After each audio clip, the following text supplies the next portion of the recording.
Good evening friends, आप सभी के साथ क्रिकेट अड्डा में मैं हाजिर हूं।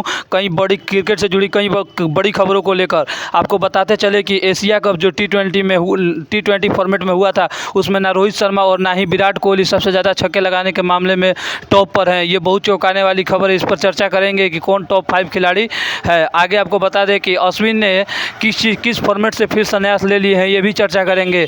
आगे बताएंगे कि माइकल क्लार्क किस रोग से ग्रसित हो गए हैं और उनका ठीक हुआ है कि नहीं, इस पर भी चर्चा करेंगे।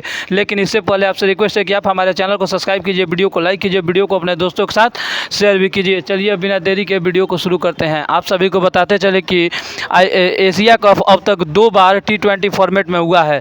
पहला बार हुआ था 2016 में और दूसरा बार 2022 में हुआ था। तो दो ही बार एशिया कप टी20 फॉर्मेट में हुआ है। उसमें सबसे ज़्यादा बार छक्का लगाने के मामले में ना ही रोहित शर्मा टॉप पर है, ना ही विराट कोहली। टॉप पर अफगानिस्तान के रहमतुल्लाह जरदान है, उन्होंने 13 छक्के लगाए हैं। अगला बताएं तो वो भी अफगानिस्तान का ही बल्लेबाज है जो ओपनिंग करने आता है, वो 12 छक्का लगाया है, जिसका नाम है गुरबाज। तो आपको बता दें कि टॉप पर दोनों अफगानिस्तान के ही हैं। एक पर जरदान है और 2 पर गुरबाज है। जरदान ने 13 छक्के लगाए हैं, वहीं गुरबाज ने 12 छक्के लगाए हैं। अब 3 नंबर पर भारत के ओपनर रोहित शर्मा हैं, उन्होंने भी 12 छक्के लगाए हैं, लेकिन उन्होंने 9 मैच में लगाए हैं और गुरबाज ने 5 ही मैच में 12 छक्के लगाए थे, इसलिए उनको 2 नंबर पर रखा गया है। अब आगे बात किया जाए तो भारत के रन मशीन विराट कोहली वो चौथे पायदान पर है टी20 एशिया कप में छक्के लगाने के मामले में। उन्होंने अब तक 11 छक्के लगाए हैं।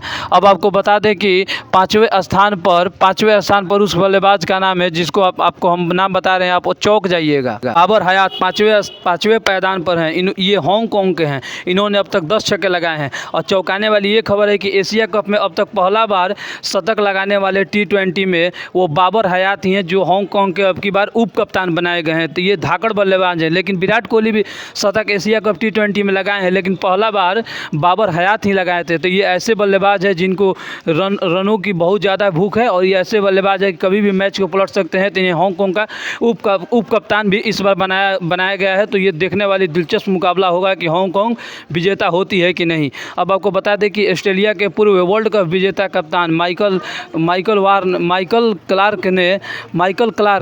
क्लार्क से दुख की खबर ये निकल कर आई थी, उनके नाक में कैंसर का गांठ हो गया था। लेकिन अब खुशी की बात यह है कि वो अपना गांठ निकलवा चुके हैं, और आगे उन्होंने ये भी बात स्पष्ट रूप से कहा था कि अगर आप ऑस्ट्रेलिया में रहते हैं तो डायरेक्ट ऑस्ट्रेलिया में बैगनी किरणें शरीर पर पड़ती हैं। तो अगर आप रोड पर चलते हैं तो जो नाक पर अपना मास्क लगाएं, मुंह पर या फिर रुमाल से ढक कर चले, क्योंकि वहाँ पर ज़्यादा कैंसर होने का खतरा रहता है, और वहाँ पर कैंसर होना आम बात हो गया है। तीसरा खबर ये अश्विन से निकल कर आ रहा है। आपको बता दें कि रविंद्र अश्विन जो भारत के दिग्गज गेंदबाजों में से एक रहे हैं, ऑलराउंडर भी रहे हैं, उन्होंने चेन्नई को दो दो बार ट्रॉफी दिलवाने वाली टीम का हिस्सा भी रह चुके हैं। लेकिन उन्होंने अचानक ही उन्होंने इंडियन क्रिकेट टीम से संन्यास तो ले ही लिया था, लेकिन इंटरनेशनल क्रिकेट से, लेकिन उन्होंने अब आईपीएल भी खेलने का मूड ख़त्म कर लिया। उन्होंने संन्यास ले लिया आईपीएल से भी अचानक। वो कह रहे हैं कि हम आईपीएल भी अब नहीं खेलेंगे। लेकिन उनका आगे कहना है कि हम छोटा जो लीग मुकाबला है वो खेलते रहेंगे, जैसे केरला प्रीमियर लीग हो गया, झारखंड प्रीमियर लीग हो गया, दिल्ली प्रीमियर लीग हो गया, महाराष्ट्र प्रीमियर लीग हो गया, इत्यादि लीग जो होता है, ये सब हम लीग मुकाबले खेलेंगे। लेकिन अब हम इंटरनेशनल क्रिकेट से तो संन्यास ले लिए थे, लेकिन अब आईपीएल मुकाबले भी नहीं खेलेंगे। इस तरह की रविंद्र अश्विन से भी निकलकर न्यूज़ आ रही है। अब आपको बता दें कि सैमसंग जो है, उन्होंने छठे पायदान पर बल्लेबाजी फिनिशर के तौर पर एशिया कप में करने का प्रैक्टिस कर रहे थे, जो ये लीग मुकाबला हो रहा था। लेकिन हम आपको बता दें कि अब वो टॉप पर भी बल्लेबाजी कर रहे हैं।